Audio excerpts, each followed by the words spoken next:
start officially from the beginning for everyone. Okay, so we know. All right, start from the top, Tyler. Yeah. Go. Okay. The part where we competing for you. We have I've been working on a project called Pop Create. If you're familiar with Pop Seed, Pop Create is Pop Seed ripped out and made into its own project and made pluggable. And we've made a plugin for Pop Create called Pop Create Idem that can bootstrap an item cloud project. And so I showed that on the stream today. What are the fundamental differences between Pop Create and Pop Create Idem? Pop Create Idem is just a wrapper around Pop Create. Right, but like, what do you gain from using it that you don't get in Pop Create? It handles some of the item isms that are really, like, we don't have documentation around, and it's really complicated to get into the right place. Some people have tried to make their own item cloud project without me walking them through it, and the code ends up being all over the place. It doesn't look like a traditional item cloud project. But when I'm able to sit down with someone for an hour and walk them through it, then it's really easy to make an item cloud project. So the goal of item cloud create was like, okay, if you don't have, until we have the documentation there, which is also something we need to work on and that we are working on, you can use item cloud create to get everything in place. Like for every item cloud project, most of the initial README is the same. We talk about how to encrypt your credentials file and how to use it and how to use the CLI for it. So some of that we can automate with Pop Create Item. Also, some of the creating an account plugin or creating your first exec modules, knowing exactly where to put those. With Pop Create Item, I want to make sure that all of it is very clear. So that way, once you run the Pop Create Item Cloud script, all you have to do is start populating the exec modules folder. And really, the goal is to automate the creation of exec modules. So all you have to do is maintain them and write state modules. So, cool. And so, I guess there's a couple of questions that I have coming off of that, right? Number one being documentation. It's been said quite a bit that, you know, as we're moving towards increased functionality on all these pop projects, the documentation is trailing behind quite a bit. And, you know, I think that the community certainly doesn't want to see us get into a situation that we're, I don't know, kind of recovering from right now in the SALT community, where, you know, we're trying to make sure that the docs are up to snuff. You know, are there any gates or other things that we can put in place that sort of force the issue and say, hey, look, you know, we're creating this thing. Let's make sure that it's properly documented, even if it ends up being doc strings, right? Yeah, that's one of the goals with Pop Create Item is if the cloud that you're wrapping follows an OpenAPI 3 spec or a Swagger spec, we want to automatically parse all that and generate the documentation for you and the stubs for the exec modules. So that we want to, because Derek was looking at it, like we were going to need teams of people to write the documentation for all of the cloud stuff, not to mention the actual code. Speaking of Derek, here he is. And so Derek was trying to automate it for Item AWS by parsing the Bodo module and reading doc strings out of that. And so, yeah, the long-term goal is to make it so that documentation is a breeze, it's automated, and it's accurate and always up to date. Cool. And then my other question is, you know, if we do get to the point, or when we get to the point where we can automatically generate execution modules, that's really going to generate the code inside of the project, correct? Where, at that point, it gives you the boilerplate like functions and things like that you could then extend. That's where Derek and I were talking about this. Is we were talking about having a project called idem AWS auto, and it would be a module that would be automatically released. It would check for changes in the Bodo core project on GitHub, and when there's a change there, then it would parse it again and regenerate all the exec modules and then automatically release a new version of AWS auto, and no human would touch idem AWS auto. But then idem AWS would consume exec modules from there. So we could do the same thing for Azure, have an idem Azure auto with automatically generated exec modules, and those could be consumed inside of idem Azure RM. So the main thing that jumps to mind off of that is traditionally the paradigm that we inherited from Salt has been state modules don't do things. They check logic, right? They offload to exec modules to do the stuff and determine if things need to be done, do all of the diffs, and then say, yes, indeed, something does need to happen, and then offload to exec modules to actually do the things. So, if you look at imports inside of state modules, there's very few of them because it's just like logic checks and stuff, right? Like you're doing the stuff inside of exec modules. Inside of Azure RM, we follow that mold, and where the Azure SDK does interesting things for the execution modules themselves, right? Like, you have the bare SDK. I'm passing this whatever to create an object. We sometimes have to massage the input to that a little bit in order to make it usable. Right. And so at that point, if we're relying on fully automatic execution modules that get sort of imported, would that in turn take some of that massaging and move it into the state modules to a point where, not to say that people are going to do a lot of object creation with execution modules, because it's certainly frowned upon. Right. So where I see this taking, we looked at it with idem AWS. With it does things like paginating results, and when you want a list of things, you don't want to call paginate on every single object that you got from a list function.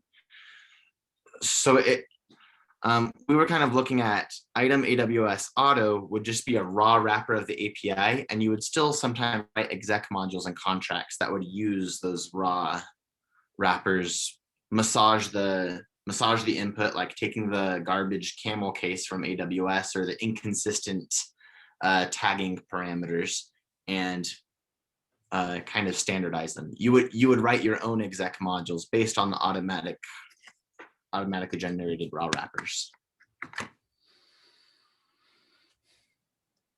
Does that sound reasonable, or would we? Another solution is we could have a custom script that for the automatic generation that magically handles those things.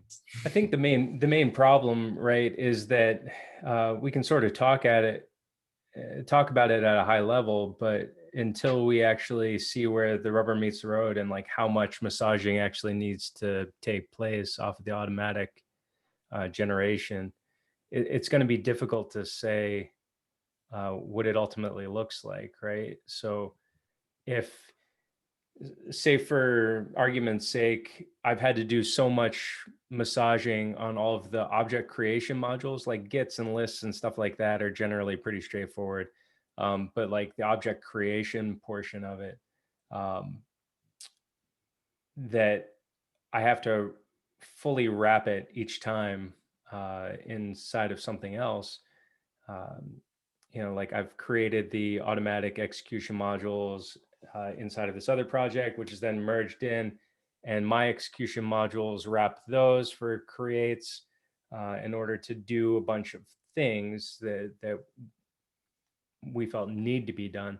At that point, I would just want to like weigh how much it's buying me, right? Because ultimately, like the gets and lists and other easy stuff ends up being copies and pastes anyway. The bulk of what the execution module time consumption is usually trying to figure out all of the idiosyncrasies of an object creation and how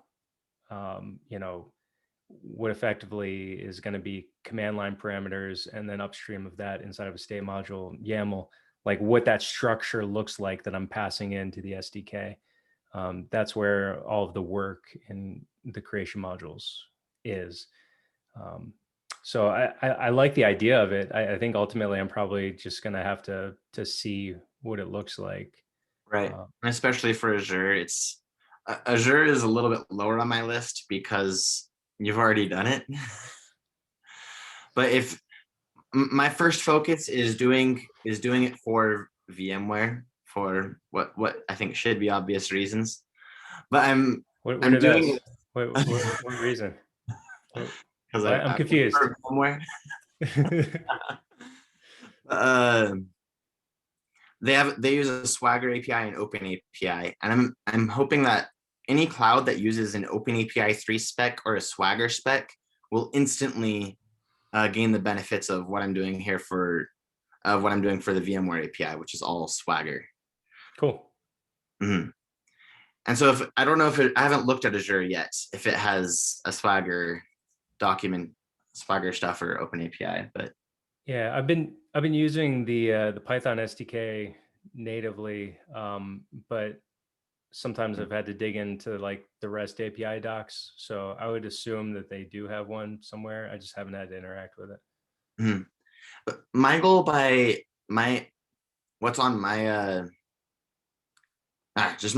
June is to have exec modules for everything inside of VMware in idem for AWS, GCP, and Azure. So that's a yeah, I don't know if I can do it. hopefully you started off really excited and then just sort of got to a point where you're like, oh wow, that's a lot of work. Right, because it's simple to describe, but then it's exhausting to think about actually going through and doing all that. I'm really glad that Derek did the idem AWS, what he did with idem AWS to automatically document it so we can talk about automatically generating exec modules, because it would be possible without that. Yeah, and I'm hoping that I can keep kind of like what Nick was talking about with wrapping around the Azure SDK, the Python SDKs, that it seemed to make the most sense with Bodo 3 or Bodo Core for the AWS side of the fence. Though they do, if you dig in to Bodo Core, they do in their directory structure have JSON exports of kind of their API endpoints, the schemas associated with the calls and type of args you can give them, which is what they then use to build out Bodo Core, and same with other SDKs.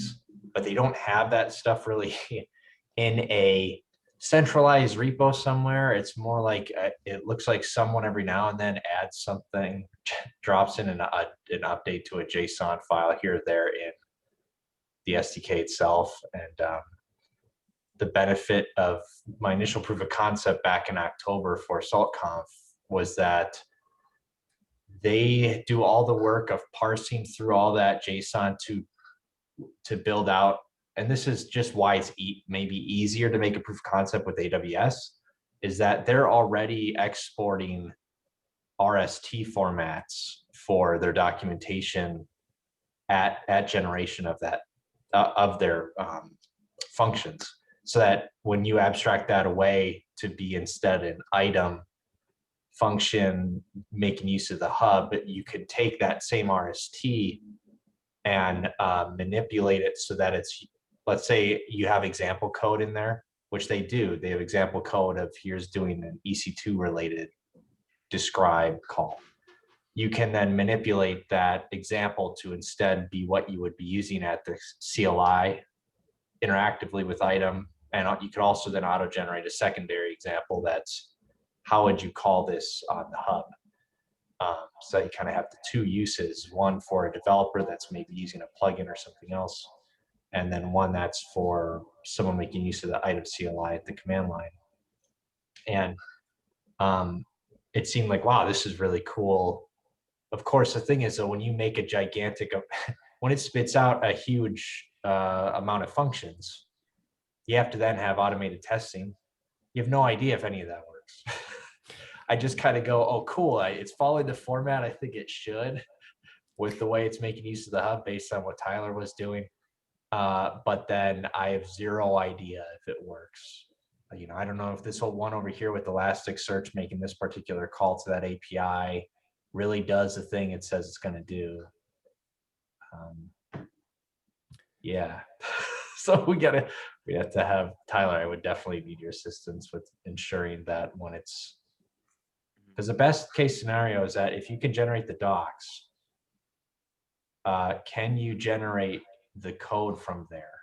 Because if the docs include the examples too, then that means you pretty much have example parameters and arguments you could feed into some kind of mock. And AWS provides all of that. So are you also talking about not only creating automatic documentation, but from those examples, also creating or adding to some tests that are going to run that are kind of considered baseline for that? Well, we would need to have some kind of, it sounds like Tyler, what do you use? Local stack or some kind of? Yeah, local stacks is very low stakes Okay. testing for AWS.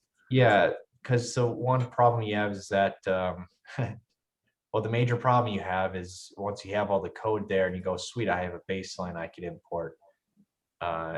It needs to auto-gen all the tests, because otherwise you'll then get stuck in the same route of going, okay, I have I don't know, hundreds of calls I now need to write tests for.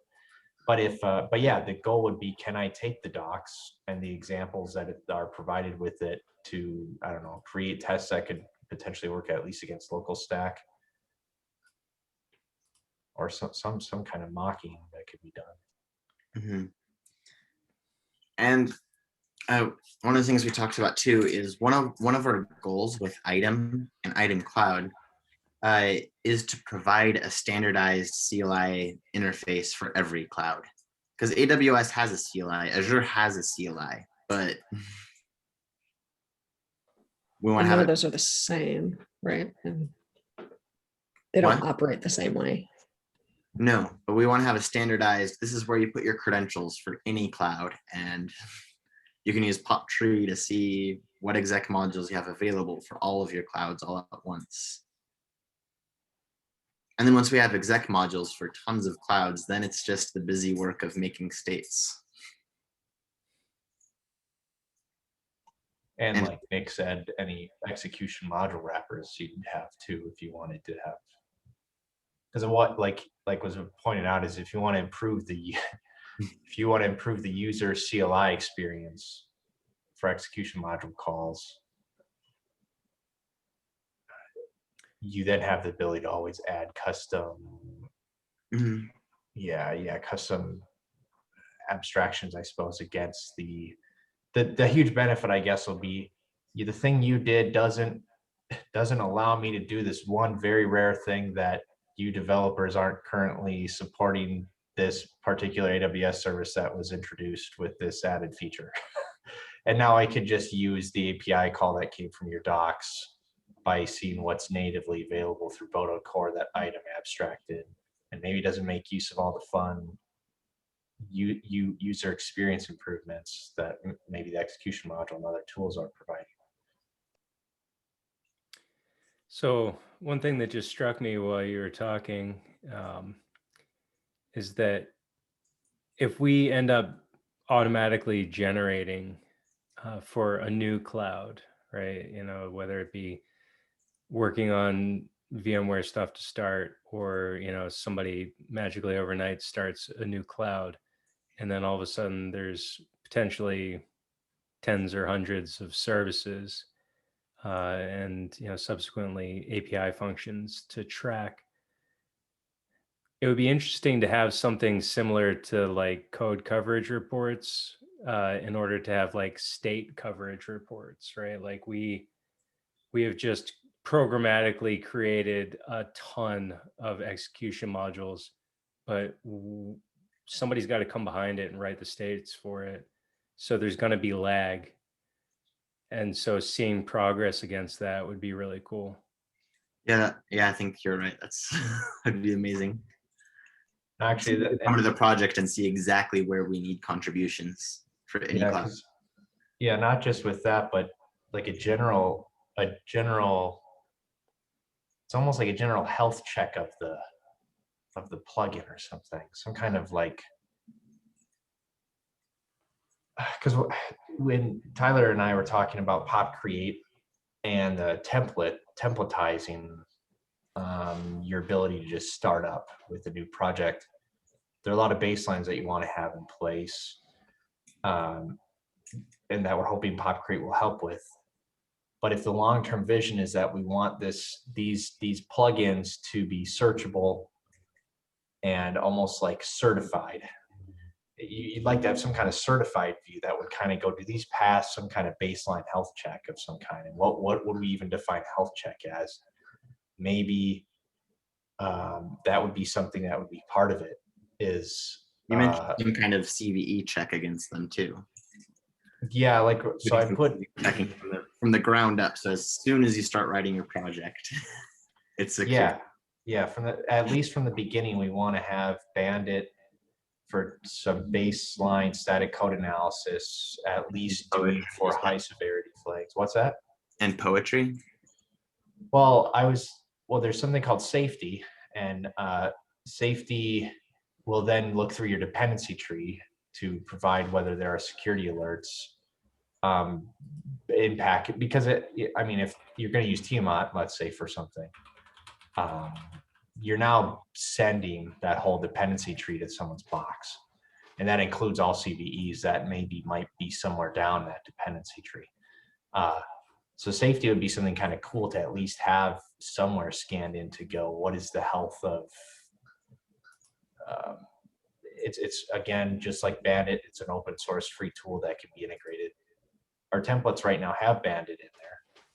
We don't have safety, but other things come into mind where poetry, when it comes to environment management and dependency tree management, might be a good tool, because what we've had to do is salt, and Pedro hasn't liked this. Pedro wants to, when we resolve certain things with salt, he hopes something similar to poetry could have a better impact, is that we have to segment out our requirements files into a subdirectory, and then we have to use a pip compiler, because of all the different versions of Python something can be supported on, and then the packages that then would be found in that dependency tree associated with that version of Python.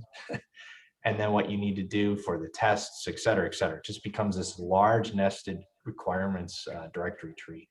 And poetry, from Pedro's research with it, had actually allowed for the ability to resolve certain problems with trying to, well, and also it makes pre-commit larger, because now pre-commit has this larger tree to go, how can I ensure that this is done properly for testing across the different versions of Python? And poetry has like native tooling that allows you to kind of just select your version of Python that you're running with, as long as your container, of course, is using that associated Python version that's available.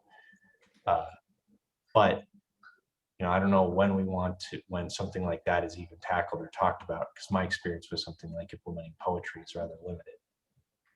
And I don't know how that works when it comes to something like Tiamat, because doesn't Tiamat, Tiamat would have to somehow then be compatible, right, with reading, or you'd have to put Randy's looking at getting Tiamat working well with poetry. Okay. He messaged me about it today. Oh, okay. Oh, that's okay. I saw him posting on the Thought CRs? community. Oh, Randy. Randy. Oh, Randy. I just didn't hear what you said. Sorry. Oh yeah. Yeah, I saw Randy actually posting like, I'm running into this problem with poetry. One that I had run into previously. So it's like, oh yeah, you're running into this. So I didn't know that's why he was see that he's playing with Tiamat on there.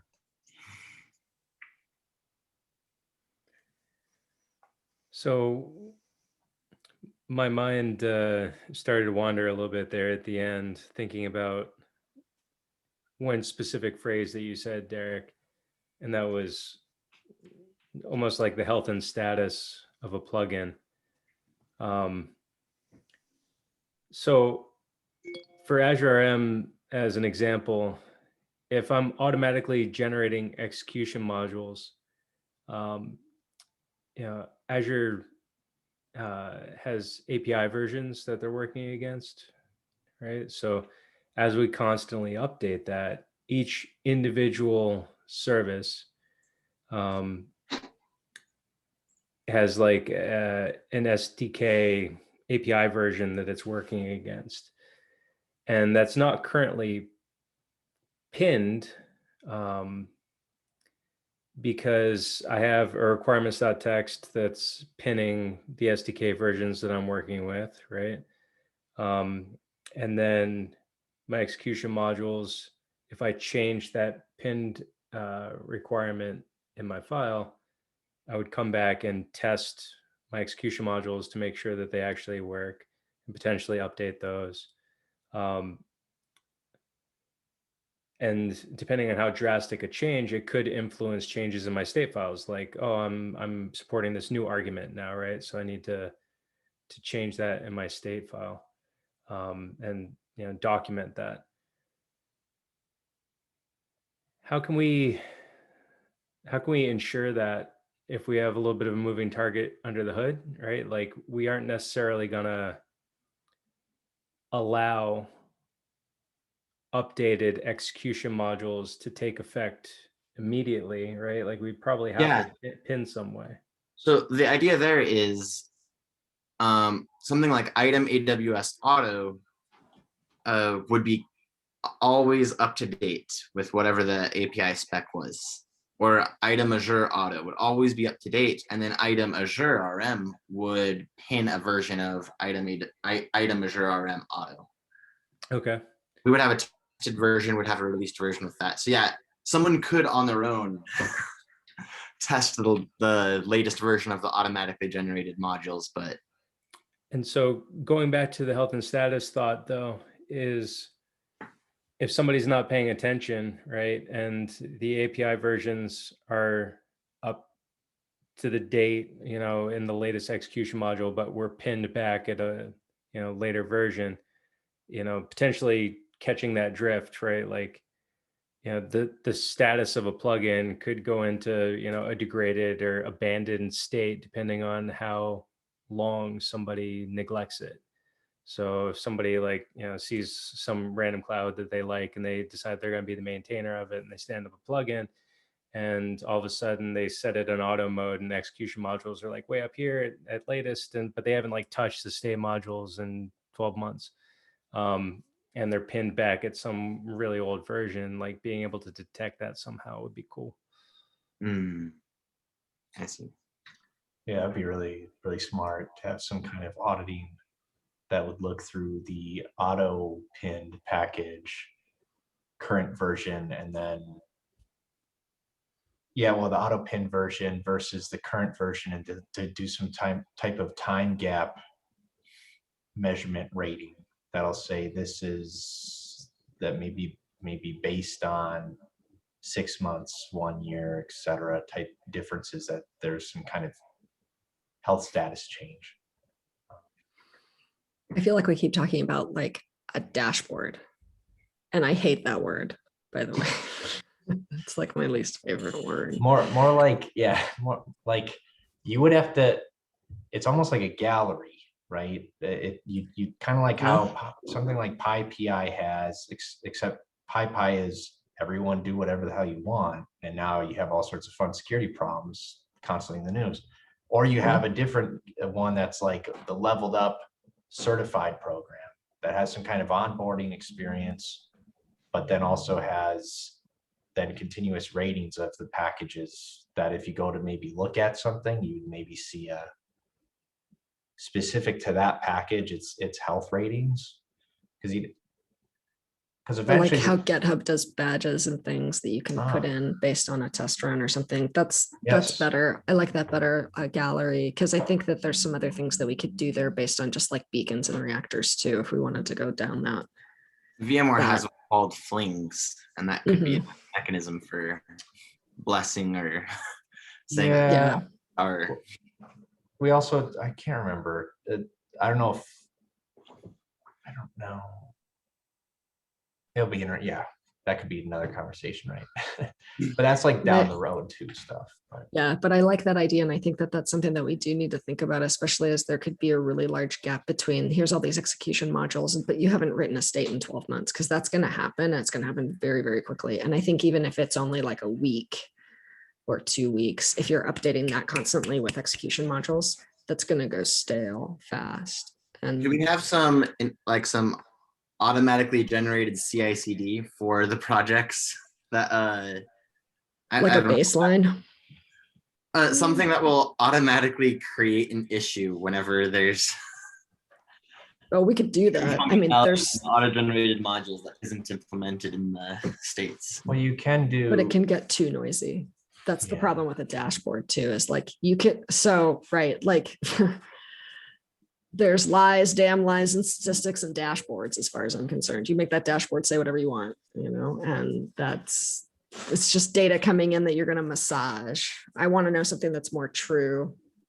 So to So maybe- create like an issue based on, like to create one issue that's actually like workable based on like having so many states that are way out of whack out of your execution modules, all of a sudden it's just noise. Right. So then Yes. down the road, with all this, what would you get from the cloud working group is we would look at all these auto-generated modules, we'd Sure. look at all the states that everyone's maintaining, and we'd say, okay, look at this dashboard. No one's touched item 10 cent cloud for a while. Does someone want to go look at those states? Or does anyone care? And if no one cares, then at least we're making a Does decision. anyone give a damn? Yeah, sure. Well, I think that well, yeah, it'll be interesting to see. Rabbit hole for a long time. Yeah, I mean, for example, I know that what GitHub does, for example, for people who have repos on there that want to make use of certain built-in features, such as, hey, I'd like you to look at my dependency tree. They like Dependabot, for example, that will say, hey, I found a security vulnerability in this version of your whatever, and here's a PR updating it. You could also have issue automation. Like you said, there's the risk of noise, but if it's per repo, because the problem is the distributed nature, the problem and benefit is the distributed nature of item plugins. And if they were properly onboarded items, it's almost like you could have the ability to open an issue per X amount of months based on if the health status goes down. I don't know, because if the other problem we're going to run into is how many repos are maintained by SaltStack, as in how many are under the SaltStack org. How many of these plugins are other people's, and if they're under our org, how many people outside of core maintainers are we allowing to be maintainers? So people who are maybe subject matter experts and the developers of those actual tools, because otherwise we're gonna have to think about this with Salt. Even when we split stuff out into Right. Salt extensions, we could say, oh good, now it's less work for us. Actually, it'll be the same amount of work for us, maybe even a little more, now that they're all in separate repos, because we're all still the main maintainers, unless we start to have some kind of process. Oh, I'm way excited for Salt extensions. Salt What's that? extensions will be cool. Salt extensions. Yeah. If there's Well, a I single also, issue with one of the extensions, then it doesn't affect the main release of Salt. sure. Many And- people are using that one extension. Yeah, it can release more One often or release benefit. differently. Mhm. Top But of I think going, distributed maintainers and all kinds of Yeah, and that's kind of where I think we're going with this too, is that if we would need to define it a little bit, and that's kind of what this group may start to do. And then other working groups may also chime in on that, because I think that it would be really interesting to have more maintainers of even Salt and of Pop and of Item and some of these other open source projects that are just community maintained, but are under some of that org, so they have some direction and they have some resources towards it. But that's really far away from where we are today, and that's kind of another conversation. But I would love to go that direction. So I heard a little bit about Salt extensions in like, it's like 2 or 3 open hours ago. And, really, I don't know a whole lot about it, and I haven't had a chance to dig into the docs. If there's a spot where I can go to check out exactly what's going on there. That's an excellent question. There's probably not very many docs because the README is sparse. Yeah. Right. Like we do. It seemed like it had been around for a while, but just like sort of this hidden feature. And it sounded like we wanted to take more advantage of that and leverage it going forward to try and solve some of the issues that I feel Pop was almost created to mitigate in new projects, right? Right.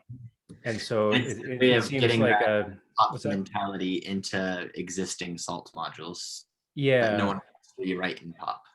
So then my main question, I guess, at that point is going to be, I'd certainly love to learn more about it and how one might start leveraging it more. But, say I wanted to do something similar to a Salt extension that I did with Azure RM for Item, and rip out all of the Azure functionality and update it because it really hasn't been touched since 2018.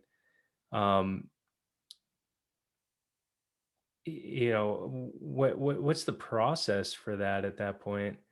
And is that the path forward? Like, is Salt Cloud going to continue to be what it is today, which is really nobody's definition of what infrastructure as code should be, right? It's like to separate all of the infrastructure that an instance might live in into execution and state modules, but let the instance creation live inside of Salt Cloud. It's kind of this weird other pattern.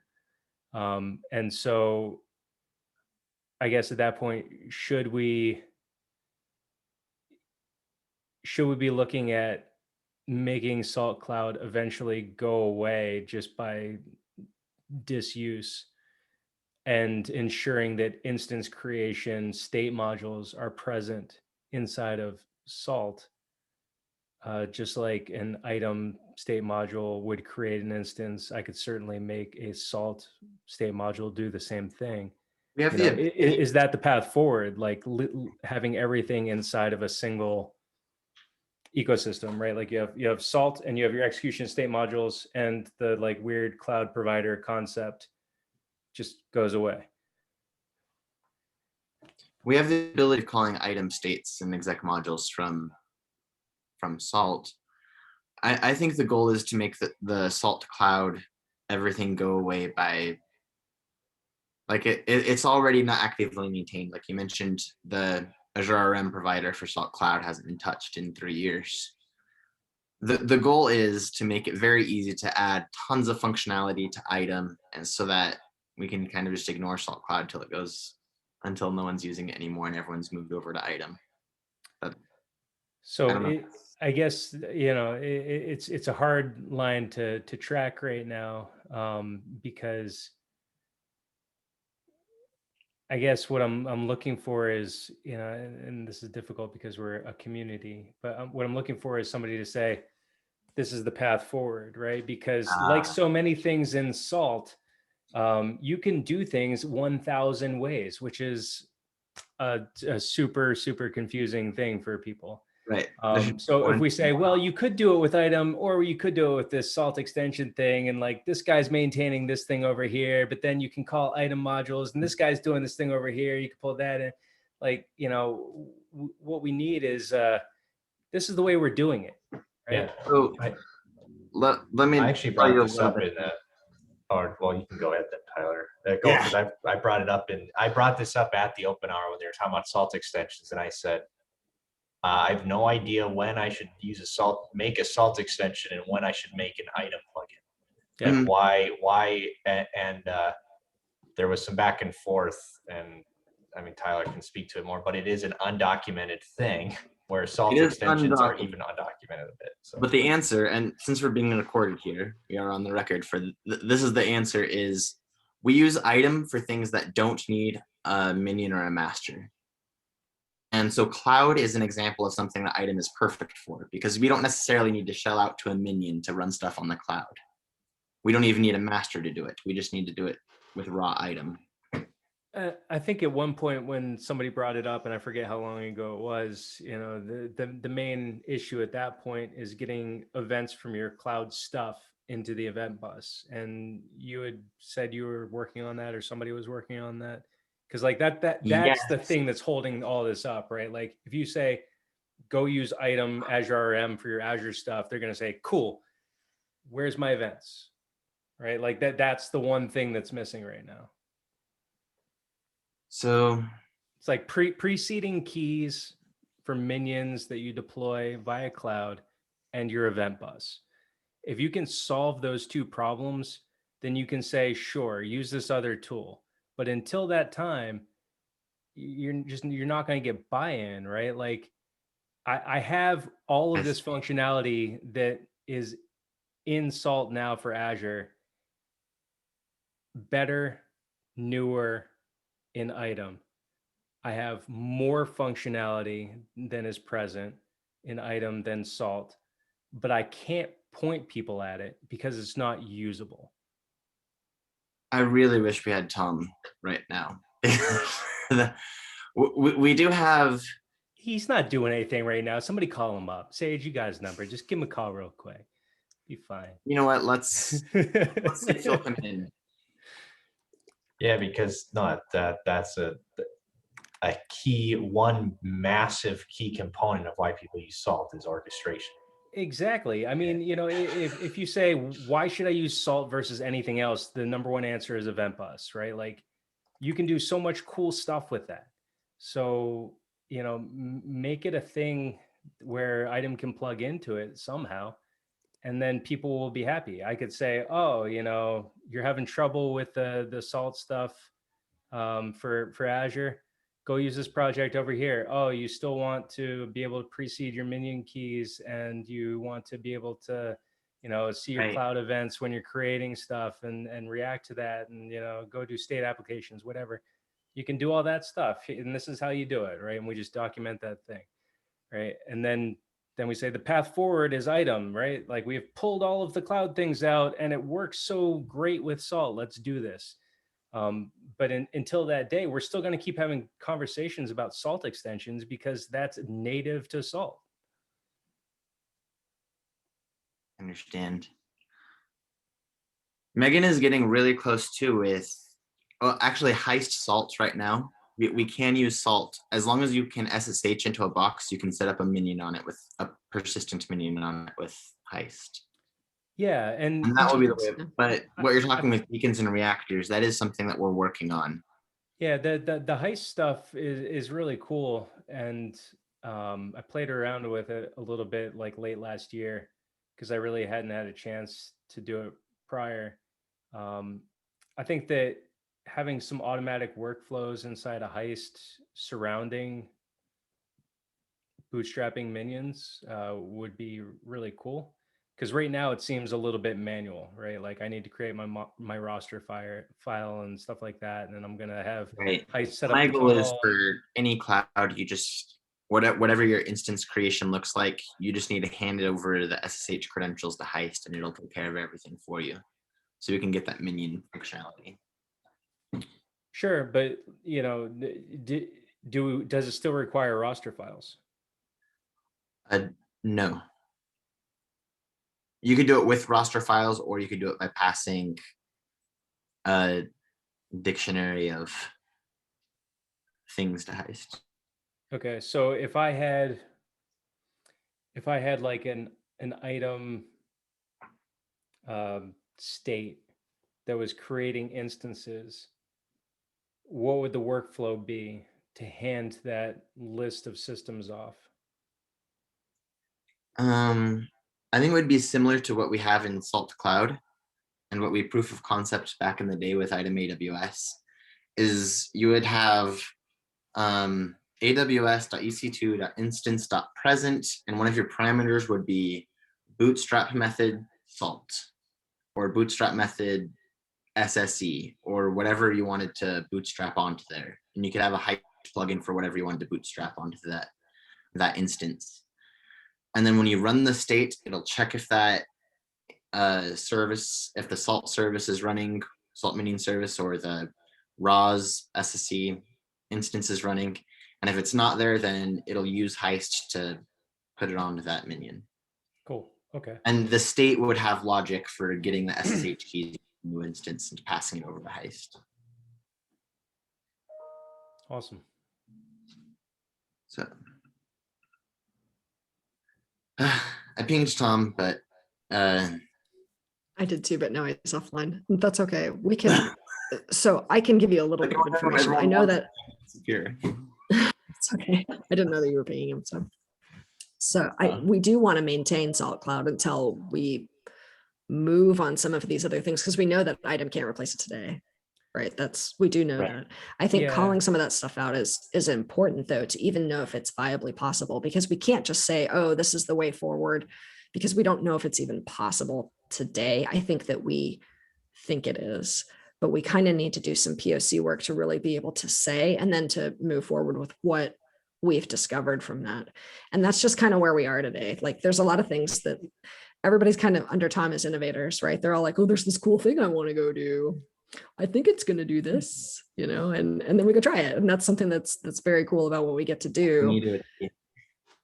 Yeah. But then we have to think about, like, so how are we going to answer some of these questions? And then how are we going to move forward with it once we've answered those questions? Like, if we do decide to go that route and we can do some of these things, then do we start deprecating, Salt Cloud, and how does that look? Does that go to Salt extensions? And we don't have those answers to say, but we've started to put some of those things in place so that we could, if it goes that direction. I do have a little bit of that answer. And what you talked about with events and reactors for item cloud, we do have a plan for getting events and reactors for item and item cloud into Salt Stack Enterprise and into VR for VMware. But I am not aware of an open source implementation that we're planning on working on. That's what I would need Tom to answer. So the answer is, I'm not sure that's the answer you want to hear, and that's why I would want Tom in here to give the official plan. Because, like, Sage, you said we do want to maintain Salt Cloud in the meantime. And really what that means right now is somebody gets so fed up with something that they finally put in their own PR, right? Like opening up issues for this stuff, nobody gets engaged with it because it's not affecting them. Nobody's really like itching to update any of this stuff, right? Like, I'm probably the closest one that could just port a whole bunch of stuff back over from item into Salt, and I don't even have any a desire or anything to do it, and so it becomes tedious, right? And so then it falls off because of the tedium, and I get that. And I don't want to say like, oh, we don't want to support Salt Cloud stuff anymore, but that's what it's come to over the past several years, is that it's just not maintained. So it's not a matter of us like officially saying it's dead. It's just, it's dying on its own. Right. And I think that we're recognizing that, and we're trying to put things in place so that we could at least do something until we figure out some big questions. Like you're talking about, like the two big ones, like it's got to be able to have events, and I need to be able to see the minion keys. Those are big deals, right? Yep. And so when we start thinking about that, if we can get something working there and we can start trying it out and that starts to, and Salt Cloud starts to die, then we've also got the salt extensions where we could say it's still part of it. We would like to maintain it. We would like to continue what is priority on it. Like if there's really a breaking change that's happened there that must be fixed, we should see the core team working on that or someone maintaining that and making sure that that's happening. Or we're going the path of deprecation and known issues and we start listing those out, right? Yep. And one of the issues when Nick first became working group captain, and we were talking about the salt cloud tests, and we were working on a way to get the tests so that it could be seen by the community, or so that the testing could, because I was the only one fixing the salt cloud tests, and then even then it was taking like 6 months for a PR to get in to fix the cloud tests, and then they would break the next day because already something changed. So that it was a constantly moving target, and that's kind of why idem was attractive at that time for that. But we really do need to solve all of these concerns so that it's idem, and obviously idem, that we go to for cloud. Sure, you're kind of touching on something that's real specific to salt that I think we still haven't really figured out, and it's not really a topic for this working group, but it's just tests in general. But I can tell you that making some of those tests available to the community as we have some resources with VMware, that may become more or less of a problem, because I think that we're going to be able to expose it. But the other problem that I'm not addressing there is sort of the problem with just tests in general and salt, right? And we know that we have some problems there. I'm not sure how we're going to address it. I'd love some. Well, especially for, I think that's part of what killed Salt Cloud, not killed Salt Cloud, but contributed to its decay or decline, was we moved to a master release model for Salt, and then you have to have a test with every single PR. And so that means you have to completely fix the Salt Cloud test suite just to make a PR to fix a bug. And then the tests don't run anyway on every PR. It's just testing Salt Cloud writing tests for Salt Cloud made it impossible to have active development on it. And so you write one PR for it and it sits there for months and months and months, and then you're not motivated to write another one. Yeah, I mean, I think that was really the two biggest things that I've seen, right? It was like, number one, right around the time that I did all of the Azure work, it was like late 2017, early 2018. I missed the cut for 2018-3. So all of my stuff got merged in over a year later in 2019 too, right? And that's a lifetime in cloud. We can't have that, right? The other part of it, like you said, was that requiring tests for even small things. Somebody popped into the cloud channel in Slack and was like, "Hey, I got this VMware problem. Anybody know what's going on with it?" I took a look at it. It looked like the API had changed. I accommodated it in 4 lines. Not having any way to test it, right? I just said, "Hey, Sure. patch your code with this. Tell me if it works." Yeah, it works. Cool. So I put that Let's PR get in that because in. it's 4 lines. It works. Here you go. And there's no VMware tests. Right. So in order to accept that, I would have had to write all of the test suite to, bootstrap this VMware test. I'm like, no, I'm not doing it. I put that in the PR. I said no. Yeah, and I don't take blame it or you. leave it. So, I think we're getting better. Certainly, that was kind of a dark time in Salt Land.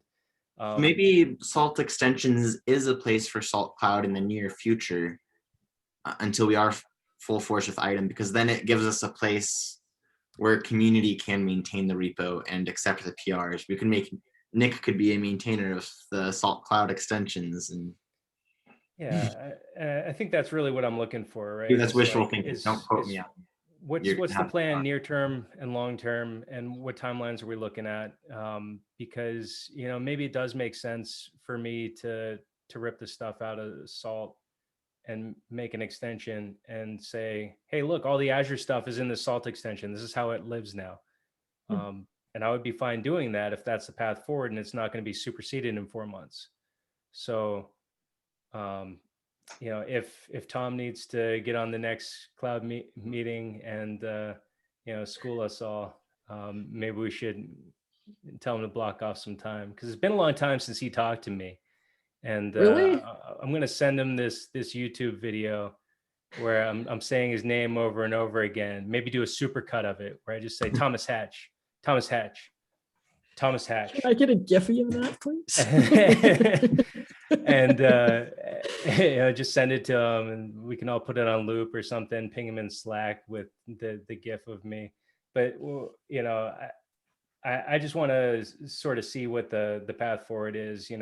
What's the way that we can get this working for people?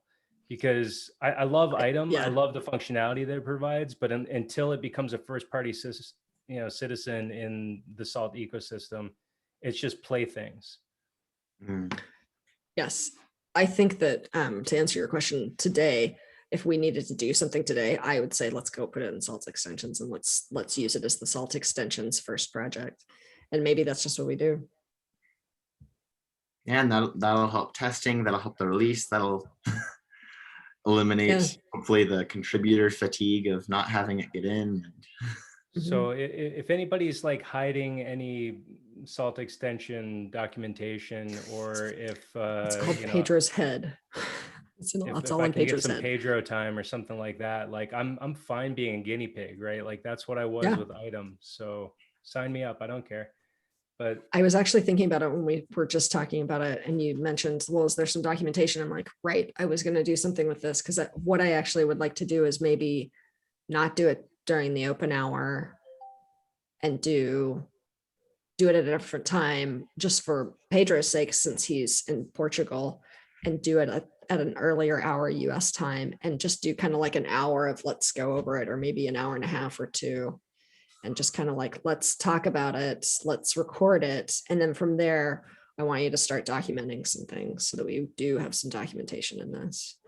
And I'd like to do that soon, because I think that it's gaining a lot of, like, we want to use it. We're kind of like, so Pedro, we need to know how to use this, and we need to know how to tell people how to use it. We need you to write something down, and it's just gaining a lot of speed.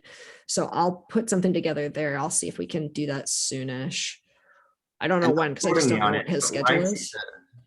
Where I see the direction of Salt going is more and more things go into Salt extensions, and every release of Salt is just saying, here's the latest tested version of all of the different Salt extensions. And it's just the upgrades to Salt are just upgrading a requirements file with all the latest extensions. Yeah, and this is something that we've talked about for years. So to actually start moving on it is like my number one goal this year. Because that's like nobody's telling me that this has to be my goal that I put into some, work day, whatever. This is my goal because I think that we just need to have it. Because I'm like, I just want to move on this. I think that we talk about it a lot and we never make any motion. So I think that we should just take that step. I'll get Pedro on a call. We'll get him to start explaining exactly what Salt extensions is. I'll see if there's something else out there in the documentation for Salt. I don't think there is today. And we'll move forward. I'll try to find a time that works. Before our next working group meeting, then, Derek and I will be looking at moving forward with idem and seeing what we can do with exec modules for every cloud. That's what I'm going to be doing anyway. But maybe then for the next working group meeting, we actually talk about moving Salt Cloud to Salt extensions. I bet that we can do Pedro's informational session before next month. So then we can actually have like a meeting about like, is this actually viable? Is this the direction that we're going to go? And if it is, what's the next step? Okay. And we may know that before and know that it's either is or isn't, and can have that short conversation of like, oh, I think it's this. Let's continue to talk about that at the next working group. That's fine too, and talk about it in Slack. That happy answer of yes, this is the path forward. It's not going to change 4 months from now. Let's find that out. Because then we can all be happy. Well, good. I'm glad I came. So productive. I'm so Good glad. talk, guys. I like this one. Yeah, been a long time since we met, so it's good. It is good. And Mark, I know we haven't heard from you, but welcome.